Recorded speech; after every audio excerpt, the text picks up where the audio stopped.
manyaso tenda kadhori mukati mapfugama mukati maita yenyuga mbiza nemaswita matipi ani moyo wakanaka sterek muroora wangu.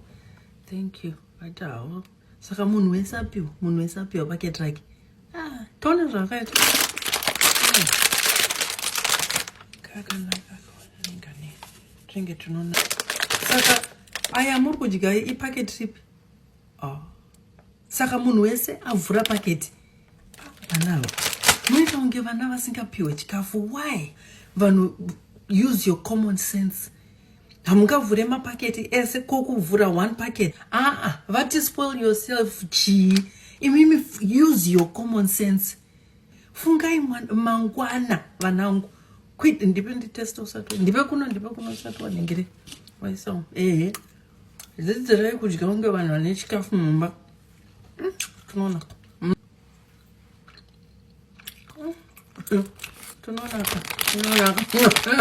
What do you say?